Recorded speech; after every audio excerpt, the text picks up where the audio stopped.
Okay, welcome to the first episode of Dad's Play Games at Lunch. I'm the dad, Michael. I have a job that lets me work from home, and as a result, when I take my lunch break, I like to play video games because that's what I do to relax. For my inaugural episode, I'm going to be playing Darkest Dungeon. Darkest Dungeon, if you don't know what it is a small independent game that started on Kickstarter and then became a pretty huge success on Steam Early Access, and it's now officially released on Steam. Or is it? I'm not sure. It might still be alpha. So Darkest Dungeon is a very interesting game in the fact that basically you get a party of adventurers, just like a lot of other games, but when you enter the dungeons, they're not only affected by who they encounter, but they're also affected by what happens to them. Is it dark too much? Did they get hurt too much? Did they see too many terrible things? And it affects their psyche. So when they get back to town, or even during the dungeon crawl you're doing at the time, they might go a little bit nuts, and usually this has some side effects. So the game starts with two characters, which I've named Sir Percival and Cullen. Cullen, because when I was playing D&D as a young kid, I had a thief called Cullen de Finch. Clockwork, because seemed neat, and Sylvia are new. These two guys have already been in there, and they already know some damage. So he's a known cheat. He's a Citiomania, obsessed with food, but he also has some bonuses he gets. So every time you level up, there's a chance you'll get a negative and a positive. But also if you get affected by a morale problem or a darkness issue, when you leave the dungeon or even during, you could get a surprise issue that you have to cure or deal with. So I'm going to start, but one of the neat things I like about this game that I want to show you is when you look at your characters, it often tells you what their preferred position is, and this is important because usually a lot of their powers can only be used from these positions, and they lose some of those powers if they change out of them, which, you know, hey, just keep them there, but sometimes when they get attacked or they have a mood change, they might shift position automatically, and you have to waste a turn getting them back where they're comfortable. So right now all my guys are in good spots. I have a 4-person party, which is great.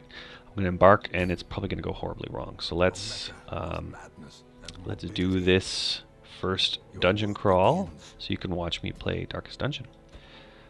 While I load up here, just a little bit about me. I'm a lifelong gamer. I've been gaming for, gosh, far longer than I should admit. Played all types of games. Usually RPGs, but I like action games, so you'll see me playing a lot of Batman as well. That's something that I really enjoy. RPGs, action games, shooters, that kind of thing. It's all the same. I really love games of all type. So what I'm doing here about the game is, and they don't really explain this to you while I do, but maybe I ignored it, is I'm provisioning up. So food is important because your characters will need to eat or they'll suffer consequences. Torches are real important because they gotta see, otherwise their morale will go down. Some of them get perks or disadvantages that they like the dark better or they like the dark worse. Bandages for bleeding, which is important at times. And medicinal herbs. I try to take a little bit of everything just to keep me covered if I need it. But they cost money. So all the money you make in the dungeons, you have to spend in provisions, and it's this vicious circle. So it's basically a real life dungeon party simulator in a way. So I'm going to embark now. So I'm a big PC gamer. I play a lot of games on console as well. I'm a bit cheap right now, so I don't have a PlayStation 4 yet, but I do have an Xbox One, so I'm currently enjoying Rise of the Tomb Raider on that. Alright, so this is pretty neat, this game. So you choose where you're going, so you would choose your room to embark to, which is the first step, and then basically you just move, and when you come to a chest or something, you can click it. And sometimes it's good, sometimes more often than not it's not so good. And again, traps, not a lot you can do to avoid those. Sometimes your kind of thief style characters can see it. I'm weird. I tend to open everything, although it's not something I should probably do. It obviously is quite dangerous because the more you open, the more dangerous it is for you to be affected. So there could be a trap, there could be a good bonus. Oh, first fight. Fighting's pretty neat. We've surprised them, so I'm going to take care of them in one round probably. See, from his perfect position, the thief has a really great spot, so he can do this, group damage kind of thing.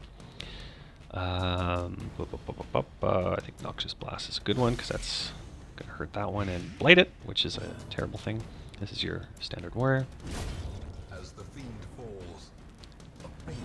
So a pretty easy first battle because I surprised them, which is just pure luck. The benefit to that is when you see this Halo is they're going to get a bit of a morale perk from this. So I'm going to click him so he's selected. Maybe he'll see some traps. It's a Stare Heirloom, so gosh, I should knock on wood here because I'm very lucky. Usually Darkest Dungeon is a lesson in torment because your characters can often die in very terrible ways. So this is probably my 4th restart. Ooh, okay, big battle. So surprised again. Wow. Okay, that is so rare. I can't even describe it, but I will take it. And I may even get rid of some of these folks before it starts. So the game itself is really sharp. I really love the art style. It's a bit different than a lot of games I've seen in the past, so I quite appreciate what I'm seeing in this game. Another neat thing they do is you can only hit certain spots, and you'll notice when this guy died is he left a corpse, which, you know, oh no, who cares? But it means that I can't get to the 3rd person unless I get rid of the 1st and this body. So it does make a big difference when these little corpses are sticking around here. So and that the Blight did their damage, which is great. So we're doing pretty well here. This is resisted that. Blight. And then he's gonna hit my and dodge. Wow, this is a great round. I'm gonna glad I'm recording this one because that's usually I don't do this well. So gaming, yeah, I'm a big time gamer. I have 2 kids. They're also huge gamers as well. My oldest son is a big console gamer. He likes PC too. He plays a lot of. He was playing a lot of Skyrim. Oh no, it's trapped. What I get? Bleed. Okay, that's all right. So I'll select you, and then I'll use my bandages. Get rid of the bleed. But now he's. I got him Fallout 4 on PC, so he's pretty fascinated with that. So situations like this are neat. So I've scouted the whole dungeon.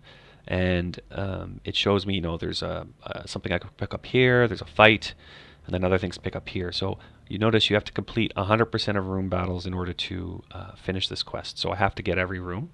So I'm going to go ahead and explore to this side. So this mountain I need a shovel to get rid of. If I don't have shovels, then it takes some strength off you. So we're hungry, as what I talked about. So I can either say do nothing and it gives stress damage and eat, or I can eat for food, regain some health, which is fine because I brought 12 food. So this is a new thing for me, streaming. My kids love their YouTube. I'm 41, so I was never part of the YouTube generation. I watch YouTube just like everybody else does, but you know, I wouldn't say I'm right in it with a lot of the personalities on YouTube, but I thought this would be fun. If I'm playing games anyway, might as well just record them. If no one watches it, no one watches it. If some people watch it, then, you know, why not? And maybe it can take somewhere. Part of the reason I'm doing this as well is because I actually write for an online publication called Blog Critics. I do this quite often, and every year I go to PAX in Boston, which is a very important thing for me. So I'm big time into the gaming scene, but I haven't really gone down the path of kind of getting in this world of streaming. So I want to give it a try, see how it goes. I bought Bandicam so that I could use that for my archiving, and eventually, if it works out, I'll buy myself a webcam and see if I can put my pretty mug at the bottom of the page. And I like reaction shots. That's one thing I do like from YouTube videos that I've seen. I like that, you know, oh my gosh, this is what happened when something weird happens. Like if one of my guys dies, I'm sure I'll freak out, and that's kind of fun to watch sometimes. So for now, audio overlay, I think it's kind of fun and interesting to start with. So battle's not going too bad, as you can see, and there we go. I've won. So far so good, and he's got a nice boost as well, and that's nice. A nice, interesting thing they do too is they really are stingy about inventory. Hello, can I go anywhere? in the fact that you really do have to keep track of it. If you collect too much stuff, you won't have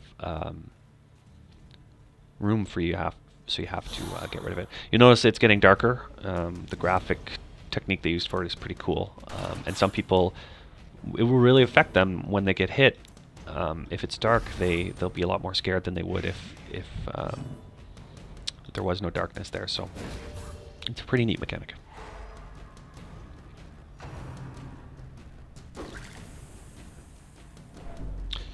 So you notice the Black Crown, that's kind of, he's stressed now, and they do have a stress rating that builds up over time. Oh, that was a big hit. You can cure them, as I'll show you after we get out in the town. There's some places that can relieve the stress, but you lose those party members for a short period.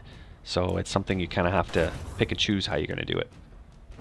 If you really need them for your mission, it may be worthwhile to just let them stay stressed and see what happens. So, like I was saying, I know, if I'm doing well, it's a bit of a boring stream, but for me, I'm pretty happy to actually be surviving these fights not so terribly. So she's a little bit stressed, and resolve is tested. Let's see. So now she's fearful. So that's pretty cool. So what that will do is she may move to the back. Yeah, so take stress anymore. So the afflictions can hurt you. So it's not great for that to happen, because it means that some of her skills may become unavailable. It may mean that she's going to stop doing things I ask her to do. So you are giving them, oh, that hurt. You are giving them commands, but they're their own people, which I like. And sometimes, like, look at all this crowns going on. I'm doing so well, but they're still terrified. Wow, they're really picking up. And then as well, which is so strange to me to think about in a video game, they can have heart attacks. So if they're too stressed, just like you or I, you'll actually see them suffer a loss of ability. So it's an interesting game for sure. So I gotta cure her next round, first thing, before I do anything. The only bad thing I found is there really isn't. Maybe I'm missing it, but there really is no healing items. So you can stop bleeds, and food gives you 5% back, but there is really nothing that would let your hero heal themselves from a pretty bad wound. So I'm gonna move back here, which is no big deal. It just takes time. And what I don't like, and I get it, but what I don't like is that I wish I could use her skills when we're not in there. But unfortunately, it's not the way it works. Okay, so I've been here too, so let's move. So I'm not terrible. I want to keep lighting some torches just so that no one gets scared. I gotta heal her and hope that no one goes after her like they did this time. I might heal her with multiple parties just to be sure. Alright, so what we got here? We got a trap. We got a couple things going on, so let's go. This might be a good thing, but I'll take a strong person to pick this one. So I like that. Oh, got some loot. You can actually choose. Alright. So my scout saw a trap. That's great. So I can disarm the trap. Ugh. I didn't do that, and I think I did it wrong. I should have right-clicked it. That's my bad. So. I have tetanus. That's great. What does this cure? Does that cure you? I can't remember. I can't remember what any of this stuff does. And I finish this room. Oh, that's pretty simple. So I have to do all the encounters. Doesn't look like there's an encounter up here, so let's just go. It'd be nice if I could finish this. Okay, eat food, so I got a little bit of health back. Okay, so I'm gonna pick him to do the books. Or her, I don't even know.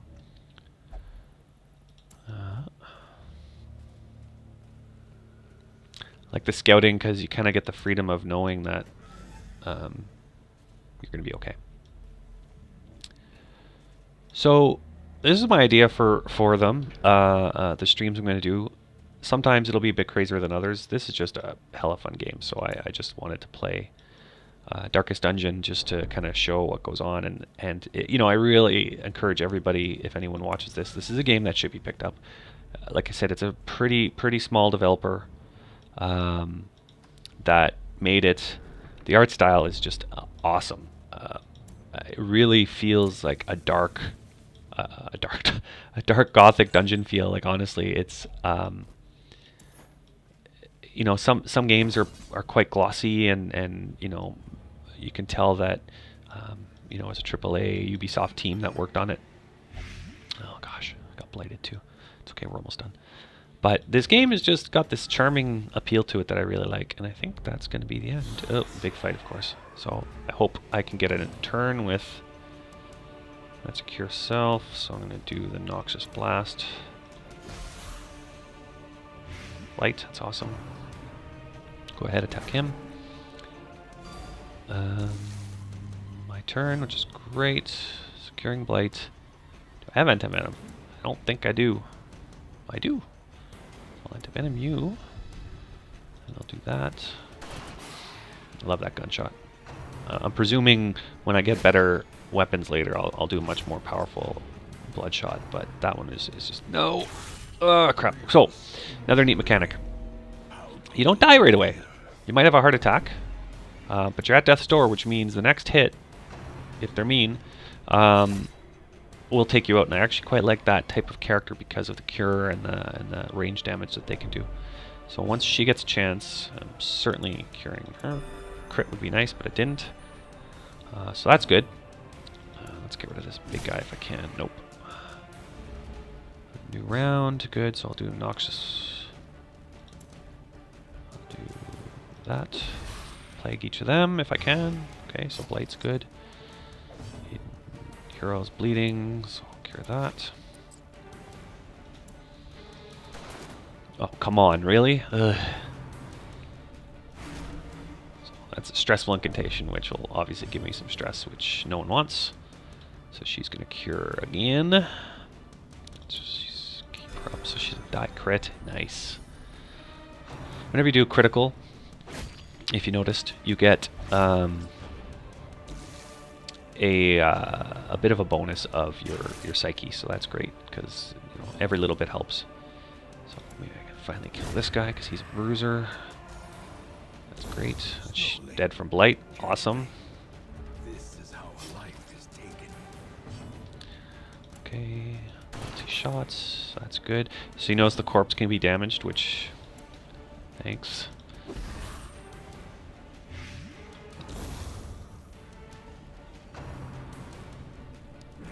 So we're almost there, and then this will be the rollout of the dungeon, and I'm not going to bother caring. I'm just going to see if I can take her out. Nope.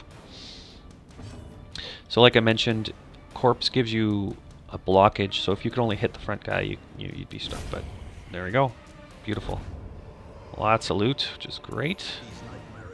And I'm going to stay for a second to see if I can loot this. Hidden treasures. Booyah. Awesome. So now that the quest is complete, you don't have to walk your way back out, which I really quite like. You can actually click the quest icon and it brings you back to town. Room by room, hall by hall.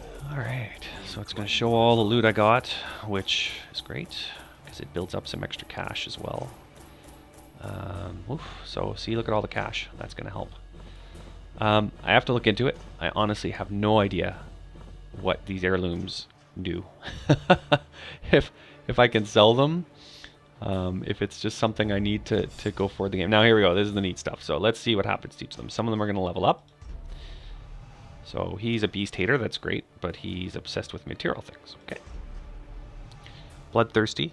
That's cool. Unholy Slayer. That's great. So there's always a perk and a negative. Plutomania. Manic for money. Sylvia is light sensitive. Okay. And +1 speed if below 50. That's great. And return to town. So a couple of last things I'm just going to show before. So Sylvia has an issue. First I'm going to go to the stagecoach because there's always some new people and you always want to grab people for your roster because you'll need them. Bandage and So this is an Arbalist, which is a great distance person, so they can replace one of my distance people. And this guy is interesting. This is a Seeker Leper. So they're a brawler up front, which is kind of cool. So they can cure some wounds and stop bleeding.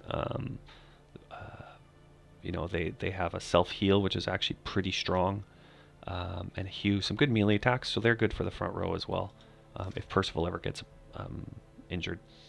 So that's done. I'm gonna put Sylvia somewhere that I can do for stress relief. So the neat thing I see in this is, you know, you can kind of choose what you're doing to try and get them to calm down a little bit. And it doesn't apply all the time. So when I click Sylvia, you'll see that she can actually do each of these. And I'm going to cloister her in meditation because I think that's kind of fun. So I'm going to do her treatment, which means she's not available for the next mission.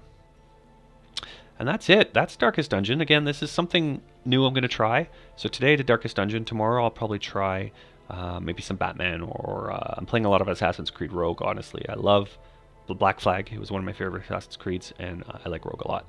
I like their new assassination mechanic for assassins because, spoiler, you become a Templar in the game. So I'm going to try that in the next couple of days, and that'll be my next video. But this is my inaugural video. Unfortunately, I had a great run. It doesn't make for a good broadcast, but I enjoyed it because I have nearly 10,000 gold and I have a pretty full party. So that's it for today. I'm signing off. This is Dad Plays Games at Lunch. Talk to you soon.